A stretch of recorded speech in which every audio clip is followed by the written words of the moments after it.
Rats. They are cute. They are chunky. They want world domination. Yes, yes. But I hear you ask, does there actually exist a giant rat that makes all of the rules? Well, yes. Yes, there is.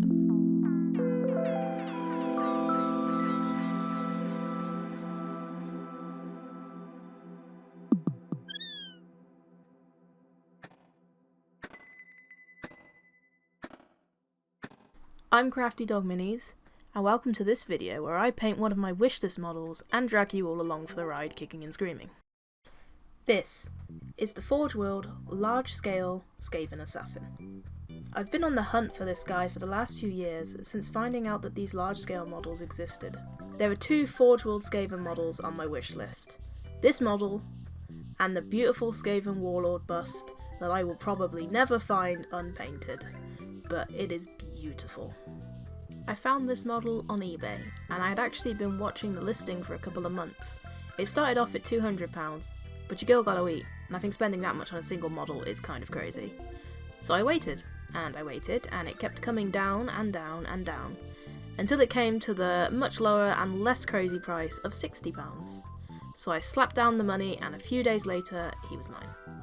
This fella was sculpted by Sean Green, who's one of Forgeworld's large-scale figure sculptors. He also made other sculpts such as Nazgob the Orc Shaman and a Dwarf Dragon Slayer. Now, let's get on to the painting. First, let's start by doing a few airbrush base coats that I definitely will not completely change my mind on later. I'm using the Gallery GHAD 39, which they kindly sent to me. I've probably absolutely butchered that name. Is it Gad? Gahad? Guhad? Whatever. I'll tell you what, it's a bloody good airbrush though. I'm not sponsored, but there is a link to one in the description if you would like one. First, for all his floofy fur, I'm using a mix of neutral grey with a tiny drop of black in it. Since this is the initial layer, I don't really care about overspray. Now onto the second base coat on this cloak. I'm going to mask this off so I don't ruin that lovely fur that I definitely will not change my mind on later. And you get to watch me faff with a bunch of masking putty, thinking I'm very cool and that I know what I'm doing. I don't usually paint models this size, so I wanted to make use of the putty for once. 2,000 years later. Now that is done, let's get some colour on his cloak. Here I'm using grey-blue.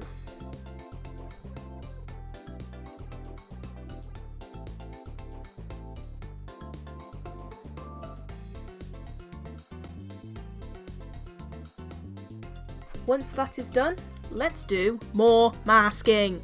6 hours later. Now it's clothing time. Since I want this to be kind of grey, but different, I'm basing it black. So it won't need to have additional shadows painted in. Now, with all that putty that I placed on there, it's not super neat. I don't claim to be a masking expert, so let's tidy it up. I'm just going back in with each base coat colour here. And here I go, repainting the fur red-grey that I just wasted time base coating before when I absolutely did not need to. Then I thought, ew, that hood colour shouldn't be that same as the cloak, so I slapped a base coat of King Purple on that thing. Next up is his flesh. Starting with a base coat of Barbarian Brawn. Again, I don't mind if I get a bit of overspill here on the fur, as I can hide it when I highlight the fur up. Now let's do a smaller base coat speed round. We have the leather parts with warm brown, the teeth with Kirkus leather, the string with far brown.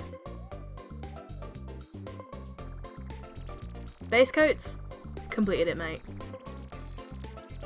Next up, grab that airbrush again, and let's slap on some shading. No! Not those shades. This shade. We are putting this everywhere where there would be shadows, specifically on the creases of the cloak and right underneath the model.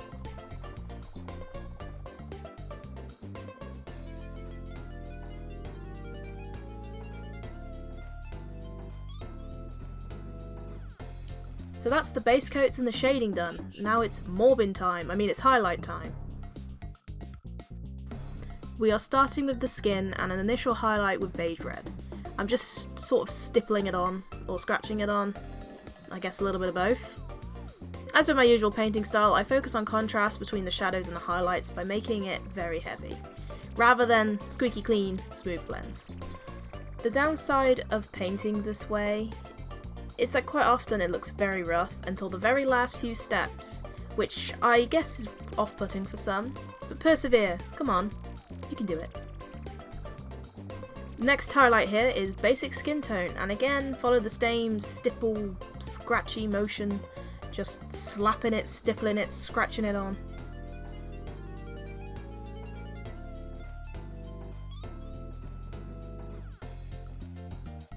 After the skin, it's cloak time. Starting with some somber grey all over the raised parts of the cloak, I'm making it extra scratchy to show that the rough fabric is, I don't know what fabric it is, but it's rough.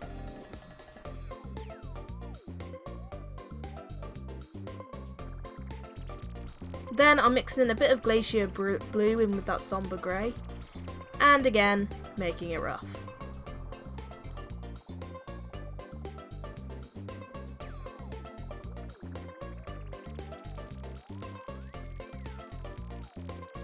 Finally, for extra roughness, I've added a few scratches of pure glacier blue.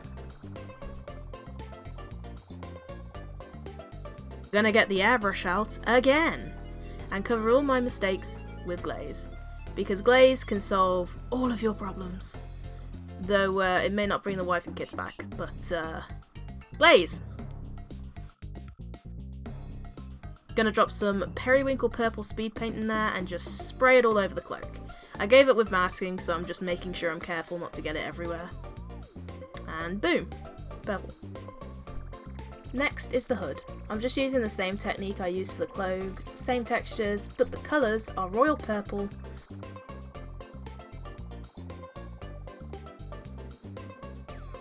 and then I'm highlighting up with runic purple, until I get, again, a similar look to the cloak. No amazing glazing this time though. Continuing with clothing, let's do his clothes. Let's plop on a highlight of graphite grey.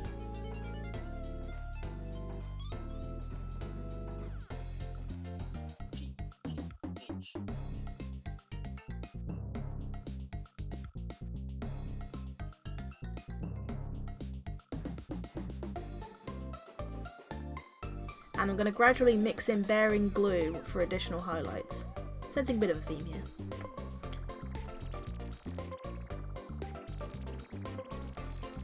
I find that highlighting black up with greys that have hints of blue in them seem to sell the thought of the clothing being black more than just layering up with just greys. Now it's time for another speed round! We're painting the teeth and claws with dragon fang. We're making sure the Kirkus leather is visible towards the base of the tooth. Then I'm glazing chestnut ink between the two.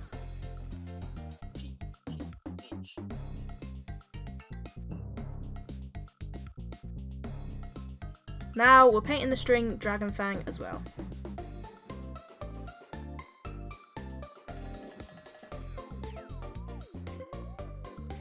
And finally, the eyes. I'm base coating them with Kirkus leather and then highlighting with Mojave white, making sure there's still an edge of brown all around the eye.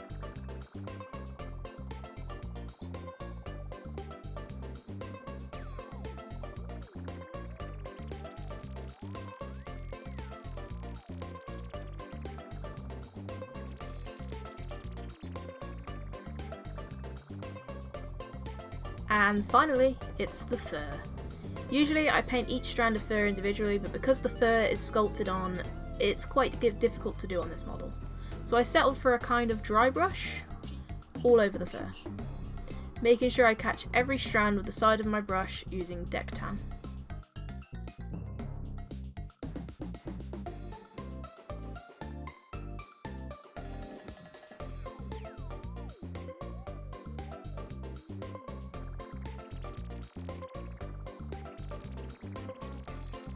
So there is still more to do, but since non-metallic metal on the blades and the basing, and a few other tiny little details like the leather, I want to explore in depth in a future video.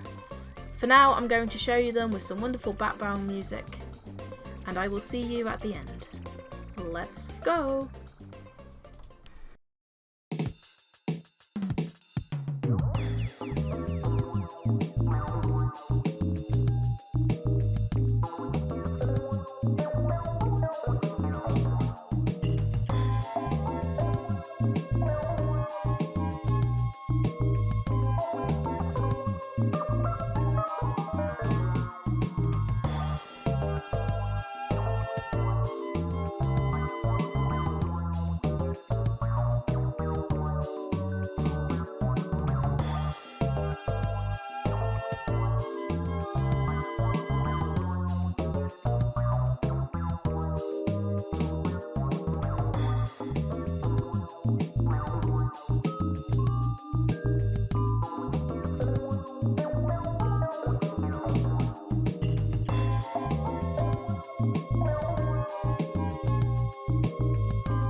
So, here he is, all finished up, and he's a very awesome addition to my Skaven collection.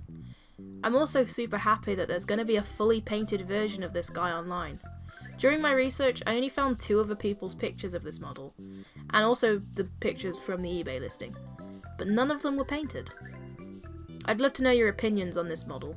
Do you own one? Have you painted one? Do you think I should slap this guy on a table and play him as a vermin lord? Let me know! And please remember to like and subscribe and all that boring jazz. And if you're interested in picking up some of the gear I use, there are links in the description for that too. As well as all my social media and stuff. And bye!